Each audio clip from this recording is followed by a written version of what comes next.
Guys, we're going to begin a brand new book on the life of George Washington. Pay attention. Here we go. Virginia was once a wilderness. Wild beasts lived there, and swift Indians ran through grass and swamps. In the fall, the Indians went to the shore and pitched their camps on the bluff where Pope's Creek falls into the great Potomac River. Here they fished and caught oysters and threw the empty shells around their wigwams. The shells piled up until at last the top of the bluff became an oyster shell hill. Then across the sea came the men from England and chased the Indians away. The Englishmen settled on the land and their king ruled over Virginia. One of these men from England was John Washington. He chose the land around the oyster shell hill where he built a home for his family. He cleared much wilderness and made a big farm, and here on Wakefield Farm for more than 200 years, his grandson's son, George Washington, was born. Here's a little picture of what that might look like.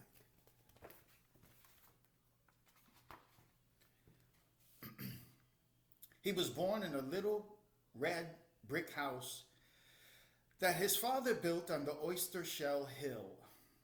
By that time, so much land had been cleared that the wilderness was far in the distance, hidden in the blue haze. Horses and cows had their pasture where wild beasts had lived, and black slaves worked on the Indian hunting grounds. For the hunting grounds had become great fields of grain and tobacco. George heard about the Indians from his father when they walked around together looking after the farm, which was now so big that they called it a plantation.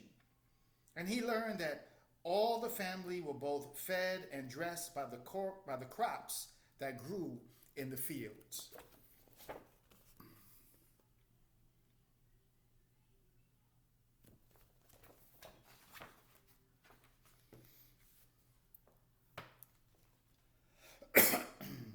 The tobacco leaves were sent on ships to England. There they were exchanged for beautiful clothing, like the suit he wore himself, and for other fine things they did not yet know how to make in Virginia. The hummingbirds shot through the air, the wild turkey clucked to her chicks, and little George dug and planted in a corner of his mother's garden. He had only himself to play with, for his sister Betty was still a baby, and the children on the next plantation lived very far away. It was too much and too far to walk, and he was still too small to ride a pony. As soon as his feet could reach the stirrups, his father gave him a pony. How many of you would love a pony? And he began to learn to ride. At first, the pony jumped and shook itself, but George hung on to the mane and did not show that he was afraid.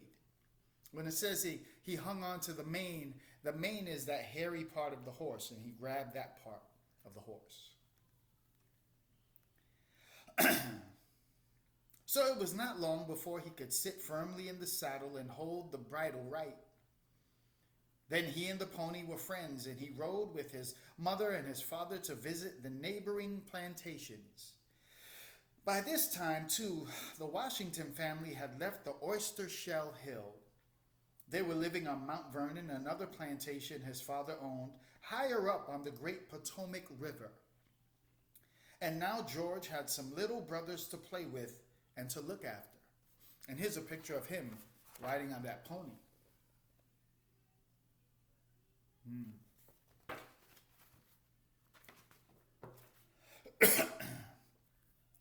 In the evening, his mother called the children together, and they all sat quietly around the fireplace in the living room.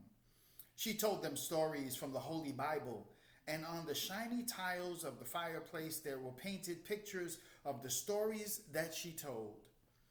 Thus, George learned his Bible, and he learned to be good and honest and never to tell a lie.